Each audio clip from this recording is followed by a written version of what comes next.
Students, आज हम एक स्लाइडिंग कॉन्टैक्ट बियरिंग की प्रॉब्लम सॉल्व करेंगे। प्रॉब्लम सिंपल है और गेट पॉइंट ऑफ व्यू से ये प्रॉब्लम बहुत इंपॉर्टेंट है। और इस तरीके की प्रॉब्लम्स में जो आज करा रहे हैं, डिज़ाइन डाटा बुक की ज़रूरत नहीं पड़ती है।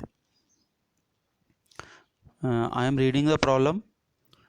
अ journal bearing 60 mm in diameter and 90 mm long runs at 450 rpm. The oil used for hydrodynamic lubrication has absolute viscosity of 0.06 kg per meter second. If the diametral clearance is 0.1 mm, find the safe load on the bearing. तो आप ये देख रहे हैं, इस problem में हमें safe load निकालना है। Safe load is generally the input parameter used to design the bearing. So it is not a design problem. It is because the bearing is already designed. Diameter and length are given in this problem. तो इसमें input load निकालना है। It is a type of numerical, इसलिए और ऐसे numerical gate में आते हैं। अब सेफ लोड निकालने के लिए आपके पास होना चाहिए बियरिंग प्रेशर, और जाहिर सी बात है कि बियरिंग प्रेशर निकालने के लिए कोई भी हमारे पास पैरामीटर नहीं दे रखा, ना ही हमें ये पता है कि बियरिंग कहाँ यूज़ होगा, इसकी एप्लीकेशन क्या है। तो हम डिज़ाइन डाटा बुक का यूज़ कर नहीं सकते। तो ऐसे केसेस में हम सोमरफील्ड नंबर का यूज़ करते हैं, राइट। सोमरफील्ड नंबर हम ऑलरेडी पढ़ चुके हैं और इसकी वैल्यू हमें पता है। तो पहले हम वो पैरामीटर्स लिख लेंगे जो कि प्रॉब्लम में दे रखे हैं। D is diameter 60 mm, L is length 90 mm, N is RPM 450, Z is the viscosity, absolute viscosity 0.06 kg per meter second, C is diametral clearance 0.1 mm. So we will use Sommerfeld number Zn upon P multiplied by D by C whole square, और इसकी value होती है 14.3 into 10 to the power 6.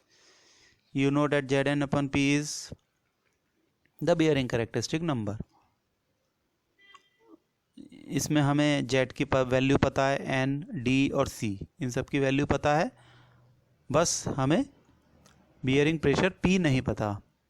तो जब हम इसको further solve करेंगे, we will get P equal to 9.72 into 10 to the power 6 upon 14.3 into 10 to the power 6। तो ध्यान देने वाली बात है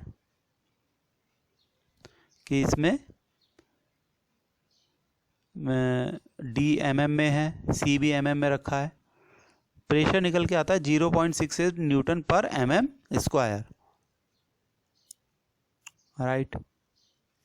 now since pressure is known to us, we can easily calculate the safe load.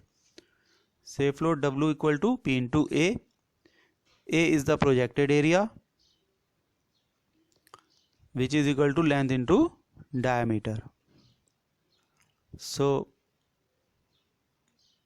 safe load W is equal to P into L into D. And all these three parameters are known. P we have already calculated. So safe load W comes out to be 3672 Newton. तो इस तरीके की problem बहुत simple होती हैं।